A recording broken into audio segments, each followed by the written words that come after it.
Ternyata inilah dia sejarah asal-muasal suku Toraja dan masa ke masa. Konon, leluhur orang Toraja adalah manusia yang berasal dari Nirwana.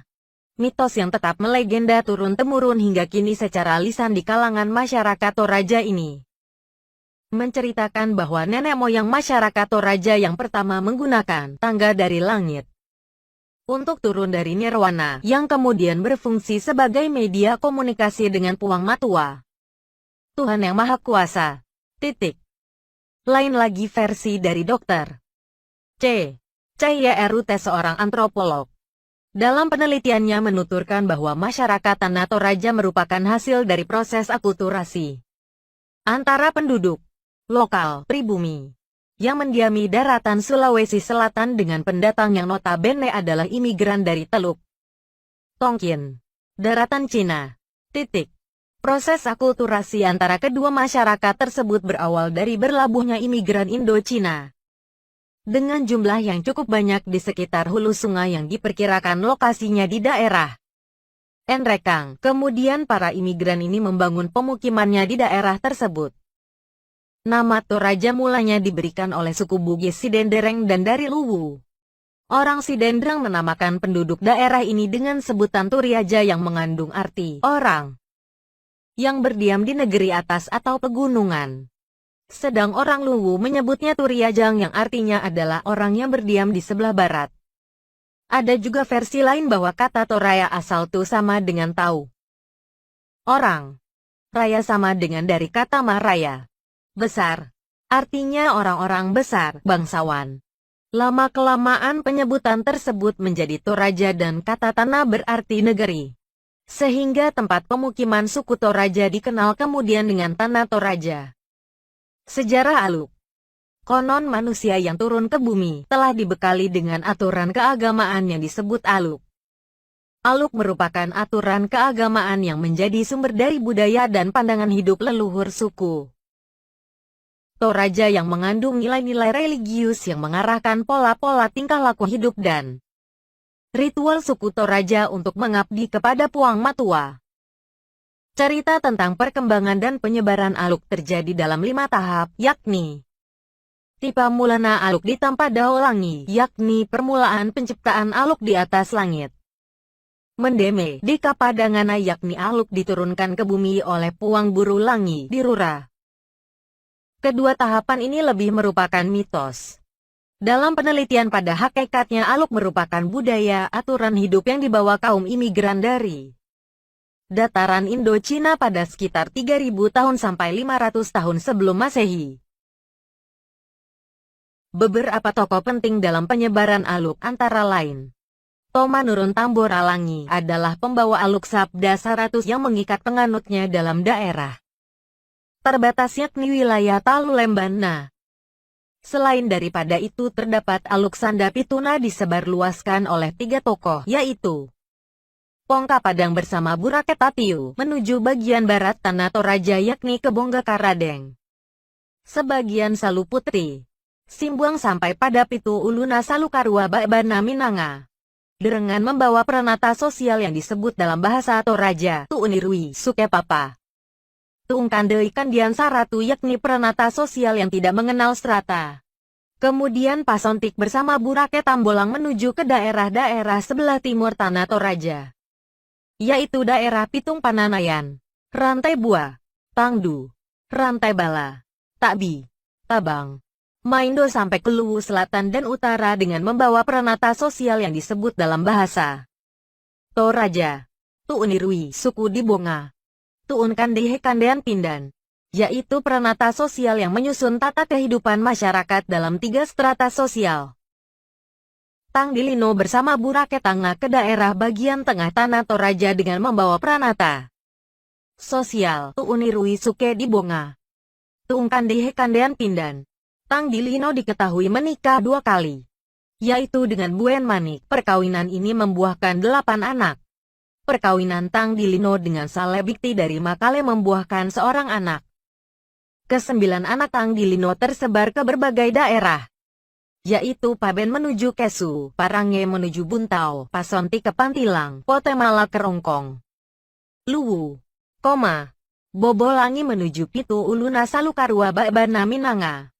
Bue ke daerah Duri, Bangku Duma dan Kebala. Mangkendek. Sirang Kedangle. Itulah yang membuat seluruh tondok lepongan bulan tanah matahari Alo diikat oleh salah satu aturan yang dikenal dengan nama tondok lepongan bulan tanah matahari Alo. Arti harfiahnya adalah negeri yang bulat seperti bulan dan matahari. Nama ini mempunyai latar belakang yang bermakna persekutuan negeri sebagai satu kesatuan yang bulat dari berbagai daerah adat. Ini dikarenakan Tanah Toraja tidak pernah diperintah oleh seorang penguasa tunggal, tetapi wilayah daerahnya terdiri dari kelompok adat yang diperintah oleh masing-masing pemangku adat dan ada sekitar 32 pemangku adat di Toraja. Karena perserikatan dan kesatuan kelompok adat tersebut, maka diberilah nama Perserikatan Bundar atau bulat yang terikat dalam satu pandangan hidup dan keyakinan sebagai pengikat seluruh daerah dan kelompok adat tersebut. Konon bentuk tongkonan menyerupai perahu kerajaan Cina zaman dahulu. Terik sinar matahari terasa semakin menyengat mata pada saat dipantulkan oleh papan berwarna merah yang menopang sebuah bangunan dengan bentuknya bak perahu kerajaan Cina. Guratan pisau rajut merajut di atas papan band warna merah membentuk ukiran sebagai pertanda status sosial pemilik bangunan. Ditambah lagi oleh deretan tanduk kerbau yang terpasang digantung di depan rumah, semakin menambah keunikan bangunan yang terbuat dari kayu tersebut. Bentuk bangunan unik yang dapat dijumpai di hampir setiap pekarangan rumah masyarakat Toraja ini lebih dikenal dengan sebutan nama tongkonan. Konon kata tongkonan berasal dari istilah tongkon yang berarti duduk. Dahulu rumah ini merupakan pusat pemerintahan, kekuasaan adat dan perkembangan kehidupan sosial budaya masyarakat Tanah Toraja. Rumah ini tidak bisa dimiliki oleh perseorangan, melainkan dimiliki secara turun-temurun oleh keluarga atau marga suku Tanah Toraja. Dengan sifatnya yang demikian, tongkonan mempunyai beberapa fungsi, antara lain pusat budaya, pusat pembinaan keluarga, pembinaan peraturan keluarga dan kegotong royongan, pusat dinamisator, motivator dan stabilisator sosial. Oleh karena tongkonan mempunyai kewajiban sosial dan budaya yang juga bertingkat-tingkat di masyarakat, maka dikenal beberapa jenis tongkonan. Antara lain yaitu tongkonan layuk atau tongkonan pesio, aluk, yaitu tongkonan tempat menciptakan dan menyusun aturan-aturan sosial keagamaan. Tongkonan pekaindoran atau pekamberan atau tongkonan kaparengesan, yaitu tongkonan yang satu ini berfungsi sebagai tempat pengurus atau pengatur pemerintahan adat, berdasarkan aturan dari tongkonan pesio aluk. Tongkonan batu ariri, yang berfungsi sebagai tongkonan penunjang. Tongkonan ini yang mengatur dan berperan dalam membina persatuan keluarga serta membina warisan. Tongkonan merupakan peninggalan yang harus dan selalu dilestarikan. Hampir seluruh tongkonan di Tanah Toraja sangat menarik untuk dikunjungi sehingga bisa mengetahui sejauh mana adat istiadat masyarakat Toraja. Serta banyak sudah tongkonan yang menjadi objek wisata. Tongkonan Marimbuna. Tongkonan tersebut terletak di Kelurahan Tikala, sekitar 6 km arah utara Rantepao. Marimbuna merupakan nama dari orang pertama yang datang di daerah ini. Mempunyai daya tarik berupa peninggalan-peninggalan Marimbuna, yaitu rumah sekaligus tempat mandi yang letaknya berada di atas karang. Liang batu yang proses pembuatannya dipahat dengan menggunakan kayu serta ada juga kuburan Marimbuna yang diukir berbentuk perahu dan kerbau berdiri. Di sini kita juga dapat menjumpai jasad Marimbuna, yang tinggal tulangnya saja namun rambutnya tetap menempel di dahinya. Benteng Batu. Benteng Batu adalah nama perkampungan asli orang Barupu.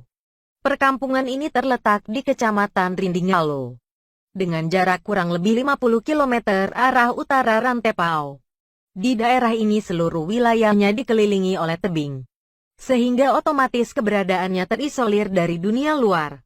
Untuk dapat masuk ke daerah tersebut hanya bisa melewati satu jalan yakni sebuah lorong batu yang memiliki daya tarik tersendiri.